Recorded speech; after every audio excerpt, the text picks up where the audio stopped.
Sir నమస్కారం sir. నమస్తే అండి. సార్ 'బాలకృష్ణ' గారి 'డాకు మహారాజ్' సినిమా నుంచి 'దబిడి దిబిడే' సాంగ్ ఒకటి రిలీజ్ అవ్వడం మనం చూసాం సార్. అయితే అందులో ఉన్న స్టెప్స్, ఆ భంగిమలు కాస్త అభ్యంతరకరంగా ఉంది, ఇబ్బందికరంగా ఉందని చెప్పేసి నెటిజన్స్ నుంచి అయితే విమర్శలొస్తున్నాయి సార్. అంతకుముందు వచ్చిన 'ఫీలింగ్స్' సాంగ్స్ కూడా ఇదే రెస్పాన్స్ వచ్చింది. అంతకుముందు వచ్చిన రవితేజ గారి 'మిస్టర్ బచ్చన్‌లో' 'వీణా' సాంగ్‌కి కూడా ఈ విధంగానే రెస్పాన్స్ వచ్చింది. అంటే నెటిజన్స్ నుంచి ఇటువంటి స్టెప్స్ ఎందుకు చాలామంది తీసేయండి బాబు, అది చాలా చూడ్డానికి ఇబ్బందికరంగా ఉందని కూడా అంటున్నారు సార్. మీ ఒపీనియన్ ఏంటి సార్ వాటిపైన? అంటే పాట ద్వారా ఆ 2 పాత్రల మధ్య ఉన్నటువంటి ఇంటిమసీని ప్రపంచానికి చెప్పాలి హ్మ్. అనే బాధ్యత కొరియోగ్రాఫర్లు భుజానేసుకుని, హ్మ్. ఆ తరహా భంగిమలు డిజైన్ చేయటం అనేది జరుగుతోందనేది వాళ్ళ వెర్షన్. ఓకే. ఏది మీరు చెప్పినటువంటి 'మిస్టర్ బచ్చన్‌లో' ఆ పాట బయటకొచ్చినప్పుడు హ్మ్. వచ్చిన విమర్శలకి హ్మ్. డైరెక్టర్ గారి నుంచి వచ్చినటువంటి సమాధానం ఇది. ఓకే. ఆ సందర్భంగా అందులో పెద్ద ఇదే ఉందంటే ఒక చోట 2 చేతులు పాకెట్స్‌లోకి వెళ్ళటం అనేది అక్కడ కొంచెం జనాలు ఇదేమిటి అనుకున్నారు. కానీ నిజానికి ఇంతకంటే బీభత్సమైన మూవ్‌మెంట్స్ గతంలో జరిగినవి ఉన్నాయి గదా మనకి. హ్మ్. అంటే ఒకసారి 1975 సంవత్సరంలో ఒక 'ఎదురులేని మనిషి' అనేటువంటి సినిమా షూటింగ్ జరుగుతోంది. షూటింగ్ జరుగుతూ ఉండగా హీరోయిన్ వాణిశ్రీ గారు ఆ సినిమా హీరో రామారావు గారి దగ్గరకొచ్చి, "అన్నగారు", ఆవిడే స్వయంగా చెప్పుకున్న విషయం ఇది. హ్మ్. అన్నగారు ఆయన డాన్స్ మాస్టర్ 'శ్రీను మాస్టర్' దాన్ని హ్మ్. ఆ సినిమాకి. హీరాలాల్ బావమరిది. ఆయన డాన్స్ మాస్టర్. ఆయన మూవ్‌మెంట్స్ చూపిచ్చాడు. చాలా దారుణంగా వల్గర్‌గా ఉన్నాయి మూవ్‌మెంట్సు. ఆ డైరెక్టరుతో చెప్తేనేమో బాపయ్య గారు. ఆయనతో చెప్తే ఆయనేమో పట్టించుకునే పరిస్థితుల్లో కనిపించడం లేదు. మీరొకసారి పిలిచి మందలిస్తే బావుంటుందని మీకు విన్నవించుకుంటున్నాను అందావిడ. అంటే రామారావు గారు ఓ మాట చెప్పాడప్పుడు. హ్మ్. "అమ్మా, ఇది ఈ తరం అభిరుచట. వారు చెప్తున్నారు. ఈ తరం అభిరుచి ఇదా కాదా అనేది నాకు తెలీదు. ఓకే. మీకు తెలిసేమో నాకు తెలీదు. హ్మ్. కాబట్టి వారు ఈ తరం వాళ్ళు. ఈ జనరేషన్ ప్రొడ్యూసరు, డైరెక్టరు. అశ్వనీదత్ కుర్రాడు అప్పుడు 23 ఏళ్ళు ఉంటాయి గట్టిగా. హ్మ్. సో, వాళ్ళు ఈ జనరేషన్ కాబట్టి వాళ్ళు చెప్పింది నమ్మటం తప్ప మనం చేయగలిగింది ఏమీ లేదు. హ్మ్. ప్రస్తుతం ప్రజలు ఇలాంటివి చూడటానికి సిద్ధపడుతున్నారు, లేదు ఇష్టపడుతున్నారు అనుకుంటే, ఈ ఫీల్డ్‌లో ఉండాలనుకుంటే అవి చేయాలి అనివార్యం. కాబట్టి ఒకవేళ మనకిష్టం లేకపోతే మానేయటమే. అంతకుమించి మార్గం లేదు. ఇదే ఉంటాయి ఇక. ఇవే చేయాల్సొస్తుంది ఉండదలుచుకుంటే. హ్మ్. కాబట్టి చేయటం. నేను ఇంకొక 5, 6 ఏళ్ళు ఉండాలి అనుకుంటున్నా ఇక్కడ. సో, ఈ 5, 6 ఏళ్ళు వాళ్ళు ఎలా చెప్తే అలా చేసి వెళ్ళిపోదామని ఫిక్స్ అయ్యి ఉన్నాను. అందుకని నేను అభ్యంతరం చెప్పదలుచుకోలేదు వాళ్ళకి. హ్మ్. నీకు ఈ సినిమాకి ఆల్రెడీ కమిట్ అయ్యావు. చాలా వరకు టాకీ పార్ట్ అయిపోయింది కాబట్టి, ఇది కొనసాగించి భవిష్యత్తు ఇక్కడ ఉండాలా వద్దా అనేది డెసిషన్ తీసుకో అని మళ్ళీ పడుకున్నట్టాయన.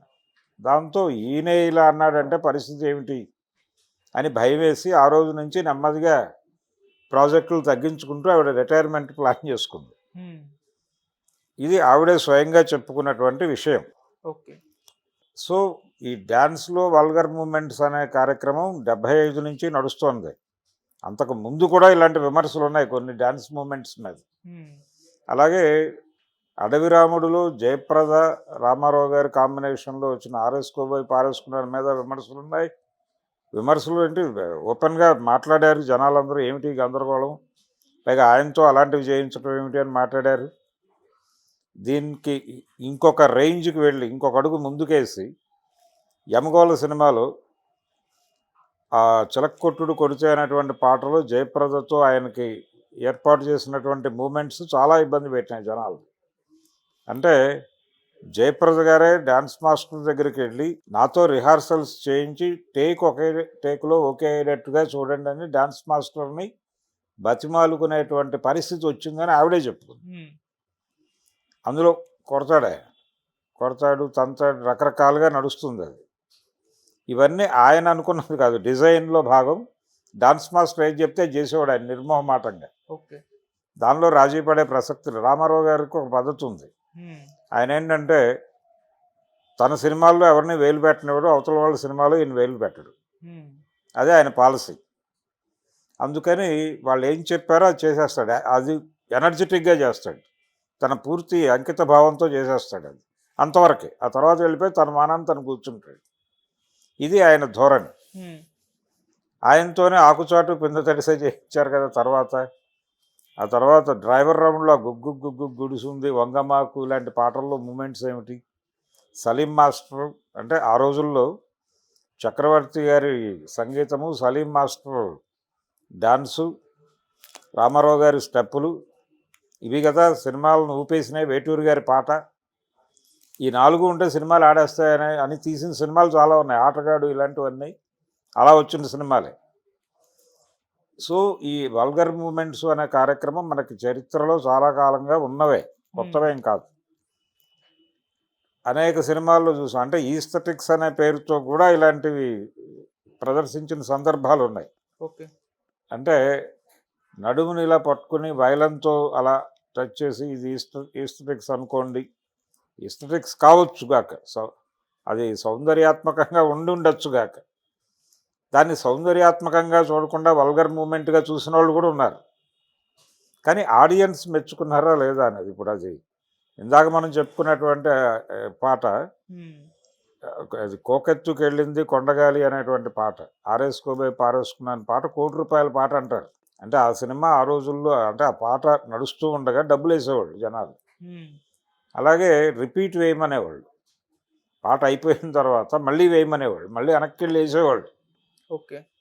అన్ని చోట్ల, అన్ని సెంటర్‌ల్లోను అది సంవత్సరం పాటు ఆడింది ఆ సినిమా. కొన్ని సెంటర్‌ల్లో. అన్ని చోట్ల ఇదే గొడవ. తిప్పి వేయమని. జనాలకు కనెక్ట్ అయింది. దానికి ఎవడేం చేస్తాడు? రాఘవేంద్రరావు గారు కూడా ఆశ్చర్యపోయాడు. ఇదేంటిది మనం ఇదేమవుతుందో అనే టెన్షన్‌తో తీస్తే ఇలా అయిపోయిందేమిటి పాట అని. డబ్బులు అంటే ఊడ్చే వాళ్ళకి పండగ. షో అయిపోయిన తర్వాత ఊడ్చే స్వీపర్లకి చాలా థియేటర్స్‌లో తట్టెడు డబ్బులు దొరికేవట. ఇలాంటి సినిమాలు వస్తే బాగుండు అనుకునేవాళ్ళు అది అయిపోయిన మరుక్షణం ఎమ్మగోలు పడిపోయింది. అదే థియేటర్స్‌లో. సేమ్ థియేటర్స్ అదే లక్ష్మీ ఫిలిమ్స్, అదే థియేటర్‌లో అదే అదే రామారావు. కాకపోతే ఇక్కడ హీరోయిన్ మారి అదే జయప్రద కూడా. హ్మ్. అడవి రాముడిలో జయప్రద, ఎమ్మగోళలో కూడా జయప్రద. ఓకే. అడవి రాముడి కంటే డోస్ పెరిగినటువంటి పాటలు ఇక్కడ. ఆ తర్వాత డ్రైవర్ రాముడు, కేడీ నంబర్ 1 ఈ సినిమాలు అన్నిట్లోనూ అలాంటి మూమెంట్సే ఉంటాయి కదా! సో, ఇది పాత సాంప్రదాయమే. ఇదేం కాదు, కొత్తదేం కాదు. తర్వాత ఆ మధ్య జయప్రద గారు ఒక ఇంటర్వ్యూలో జూనియర్ ఎన్టీఆర్‌ని అడిగారు. అది ఉంది యూట్యూబ్‌లో చూడొచ్చు. హ్మ్. యమదొంగ సినిమా షూటింగ్ జరుగుతున్నటువంటి రోజులవి. అయిపోయింది, రిలీజ్ అయిపోయిన టైం. కొత్త హ్మ్. కావచ్చు.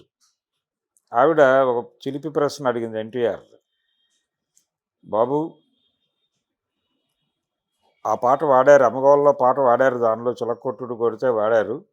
ఆ ఒరిజినల్ సాంగ్ మీ తాతగారు చేస్తున్నప్పుడు ఆయన పక్కన పేరు నేనే. ఆ కష్టం ఏమిటో నాకు తెలుసు. ఈ సినిమాలో హీరోయిన్‌ని కూడా మీరు ఆ లెవెల్‌లో వేధించారా అని అడిగింది ఆవిడ ఓపెన్‌గా. హ్మ్. జయప్రదం అనేటువంటి ప్రోగ్రాంలో ఉంటుంది అది చూడొచ్చు ఇప్పటికి. అవును. అడిగితే ఆయన చెప్పాడు. లేదులెండి అంత లెవెల్‌లో లేదు. నేను కూడా తప్పక ఏదో చేశాను దాన్ని మ్యాచ్ చేయటానికి. ఆ మ్యాచ్ చేయటానికి ఏదో కష్టపడ్డాను గానీ అంత ఆర్గానిక్‌గా వచ్చిందని నేను అనుకోవడం లేదు అన్నాడు ఆయన హ్మ్. తెలివిగా. ఓహో! అందావిడ. అది పరిస్థితి. అందుచేత అందులో భాగంగానే ఇవన్నీ దీన్ని ఈస్థెటిక్స్ అనే అన్నాడు ఆయన. ఆ రోజున పాకెట్‌లో చేతులు పెట్టడం అనేది దీన్ని బూతుగా చూడొద్దు, ఈస్థెటిక్స్‌గా చూడండి అనే పద్ధతిలో హరీష్ శంకర్ మాట్లాడాడు. ఆ తర్వాత బాలకృష్ణ మీద ఈ రకమైన మూమెంట్స్ వర్కౌట్ అవుతాయి మాస్ స్టార్ కాబట్టి అనే ఉద్దేశం ఇప్పుడు 'డాకు మహారాజ్' పాట మీద జరుగుతున్నటువంటి చర్చల్లో హ్మ్.